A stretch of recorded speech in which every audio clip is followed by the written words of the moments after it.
आपके समाज सेवा के जज्बे और जुनून को भी सलाम।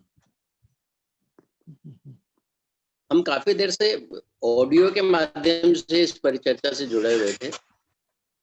पिछला भी पूरा वेबिनार सुना। चिकित्सा और स्वास्थ्य मनुष्य के जीवन से जुड़ा बहुत महत्वपूर्ण मुद्दा है, जो जन्म से लेके मरण तक हमारी ज़िंदगी से वास्ता रखता है। लेकिन हमारी जानकारी के हिसाब से भारत में जब से सूचना का अधिकार कानून लागू हुआ है, शायद ये पहला अवसर है कि इस महत्वपूर्ण मुद्दे पर इतनी अच्छी चर्चा सूचना के अधिकार के संदर्भ में हुई है।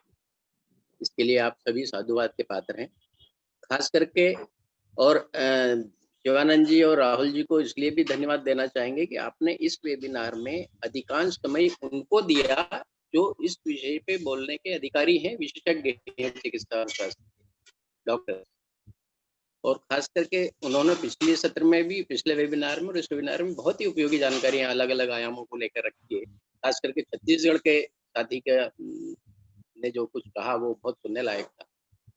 और सूचना के अधिकार के अलावा भी जन जागरूकता की दृष्टि से भी ऐसे विषयों पर परिचर्चा इस तरह के मंचों पे होती रहनी चाहिए। मैं उनके इस छत्तीसगढ़ के साथी के सुझाव का स्वागत करता हूं कि ये विषय चर्चा में आगे भी किसी न किसी रूप में बना रहना चाहिए। सूचना का अधिकार भारत के हर आदमी को दिलाने के लिए जिन साथियों ने बहुत 10-15 साल संघर्ष किया, उनके ज़्यादातर विमर्श से हम लोग जुड़े रहे हैं। उसमें भी कभी यह विषय विमर्श में ये विषय नहीं आया था कि चिकित्सा और स्वास्थ्य। ये पहली बार आप लोग इसको बहुत अच्छे से सामने लाए हैं, बहुत बढ़िया बात है, स्वागत योग्य है। इसके लिए आप सभी को धन्यवाद। बस इतना ही कहना है।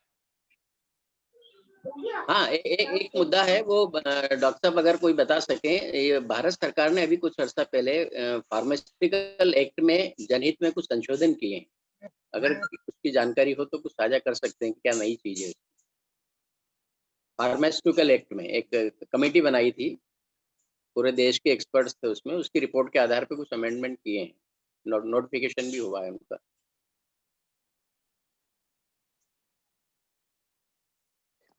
अब इस विषय में देवेंद्र अग्रवाल जी, यदि आप अपडेट हैं तो कृपया आत्मदीप सर की जो प्रश्न है उसका जवाब दे दें, और हमारे डॉक्टर साहब लोग यदि अपडेट्स हैं तो नहीं तो अगली बार भी ले सकते हैं इसको, क्योंकि वो आम जनजीवन से वास्ता रखता है। जी जी बिल्कुल। और इसको अपन देख भी लेंगे। का जो बिल है वो प्रावधान के था, वो मुझे मालूम है। स्पेसिफिक फार्मासिस्ट के लिए एक एक RDX